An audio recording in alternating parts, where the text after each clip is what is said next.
All right, so it's been a while since I had to go back to school, but remember what that was like? I always associated it with, new clothes shopping for the new school year and going back to see what my teacher's going to be like. I probably knew who they were, but what are they going to be like? There's a lot of excitement about going back to school, and you don't have to be a child or have a child to tap into that energy. Because let's face it, even though we may have been working all summer, the summer months don't quite have the same energy, don't have the same sense of busyness that the other seasons do. And so kids are going back to school, adults are going back to really more intense work, if not genuine full time work. This gives us an opportunity that we all too often throw away. And that is the opportunity for a reset. Specifically, this is an opportunity to do two very important things: re engage your team and update your message before it's too late.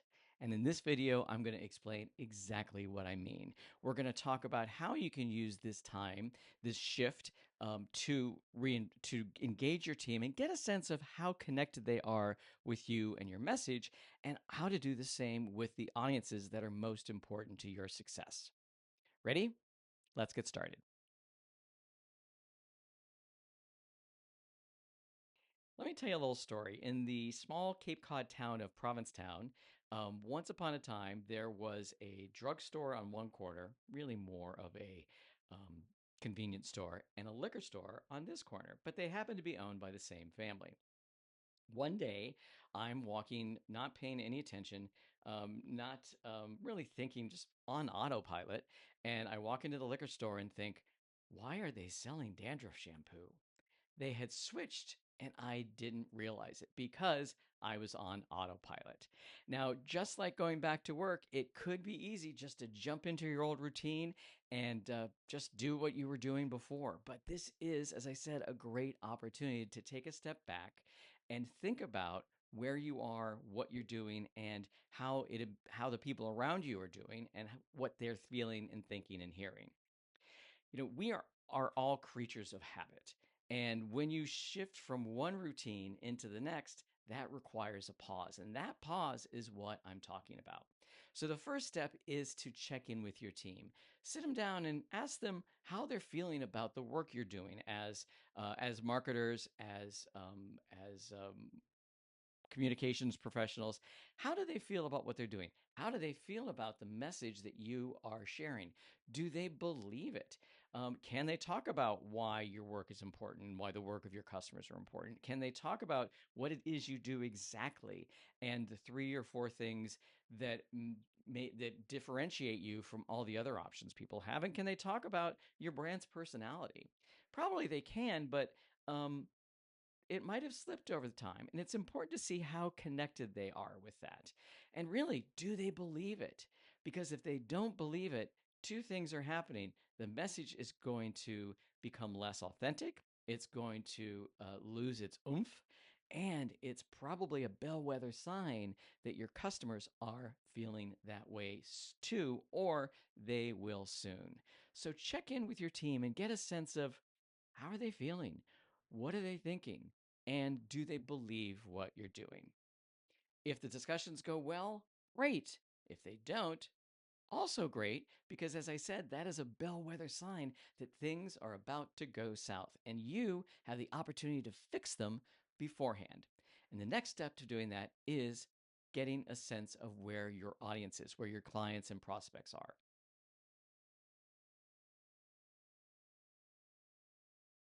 Communication, marketing, and especially branding are two-way streets.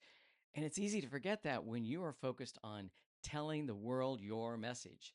But sometimes we got to take a step back and listen, find out where our audiences are. What is it they want to hear? What is it they need to hear? And this is a perfect opportunity to do that as well. Because they too, your clients and prospects, they too are going through this transition from the summer months to the more intense fall. And so take advantage of this while you can. Now, this is most likely not an intense multi channel marketing research project. This is more of a check in. So, what you want to do is talk to your colleagues in customer service, talk to your colleagues in sales, and ask them if you could talk to a few folks. They may not want you to because they want to own the relationship, and sometimes they're just petty, but don't let me digress. If they won't, then give them some questions to answer, to ask these folks, because it's more important just to get the information than it is anything else. Regardless of who asks the questions, here are four things you want to suss out. First of all, how are they feeling? How are they feeling about the market? How are they feeling about their company? How are they feeling about their company's role in the market? This is really important because let's say they're feeling a little discouraged. Well, that can impact the tone of your message. That can impact the elements that you dial up and dial down. Next, you want to get a sense of, is it still working for them? How do they feel about the relationship they have with your company? Are you still meeting their needs overall? Do they see that changing?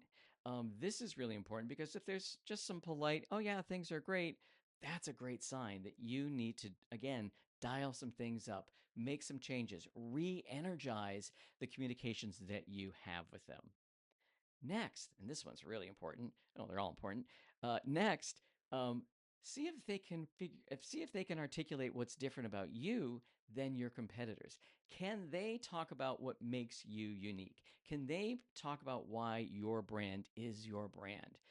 And if they can't, wow, that is great intel. You can really do something with that. And if they can, good on you. And then fourth, and this is really important as well, ask them where they see the industry or the work or their business in 5 years. And not that stupid interview question like, where do you see yourself in 5 years? Well, not sitting in this chair. Get a sense of where they are, where they think they're going, and then get a sense of where, if your company, if what you offer is on track, aligns with their vision of the future. That is important information for everyone, especially the messaging that you deliver. So, those are four things you want to get a sense of from your clients and prospects if you can.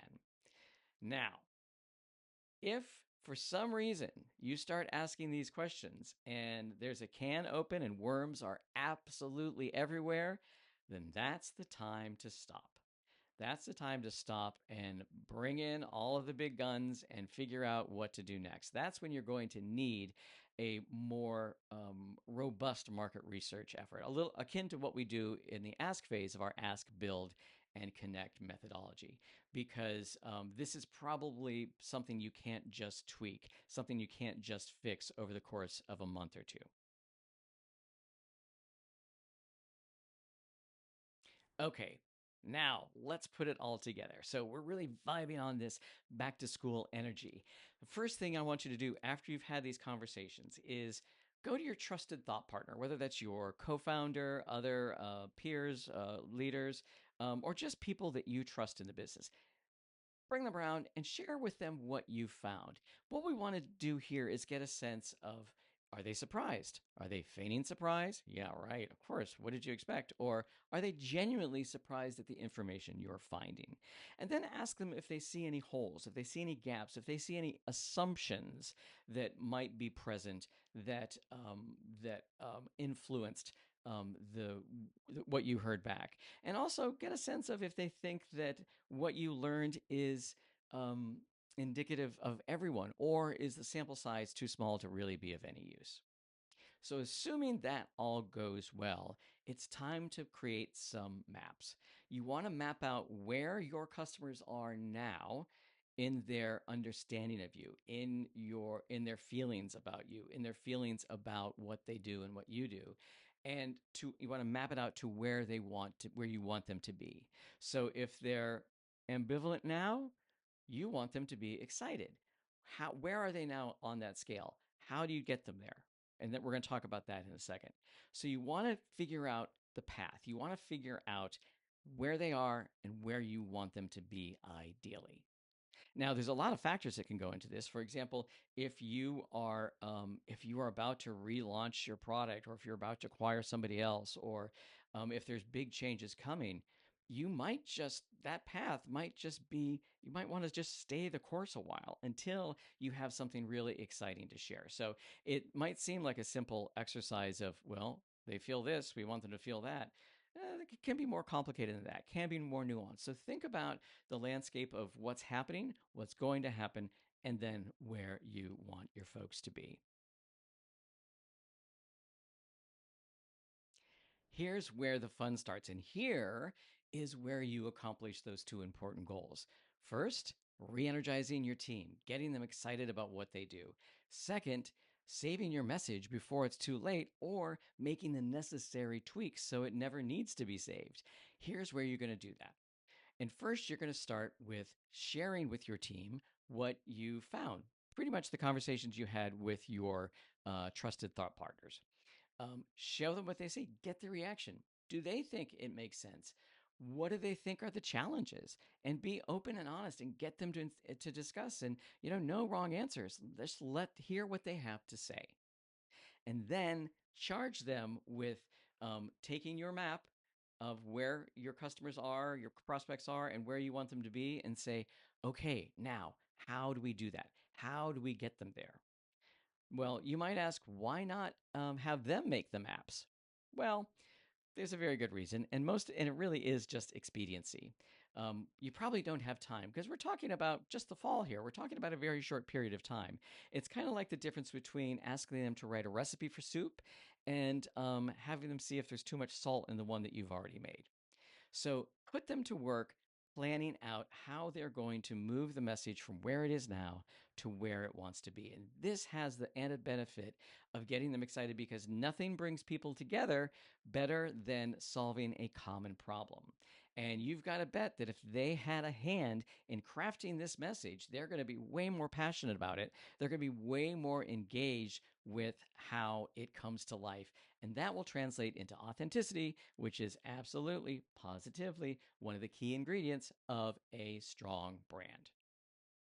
Okay, that's kind of simple, I know, but just because something's simple doesn't mean it doesn't have impact. A couple caveats before I wrap up. First, I have been talking about your team, mostly meaning your marketing or your communications team, but it doesn't have to be just them. If there's information that could benefit the work of your colleagues in product, in sales, in customer service, by all means, bring them into the discussion. Bring them into the process in an organized and structured way. Second, it's a lot. I get it. You're coming back from a slower time and things are already piling up and you've got stuff to accomplish before the end of the year. I get it. But you don't have to do both. Do at least one. Check in with your team to see how they're feeling about the message, to see if they're passionate, to see if they believe it, to see if they think it's working. Or check in with your clients and prospects to get a sense of where they are. Do one because this is such a great opportunity, this period between the more relaxed months and the months that are really about to get busy. So if you can, do at least one. Whether you decide to do both, just one, or the other, you can download a free worksheet.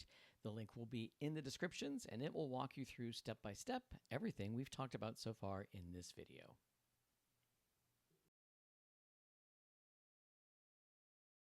Okay, that's it for this video. Please ask me any clarifying questions you have in the comments. I will respond. I love this kind of thing. And, if you want to talk to me, there'll be a link in the description on how you can. Happy to talk to you, no charge, about what you're thinking and how you want to approach this. At the very least, in the comments, write down a highlight of the summer. It'd be fun to see what people were up to. All right, that is it for this video. As always, please hit that like button, hit that subscribe button, and share it with all your friends. But most importantly, stay on brand.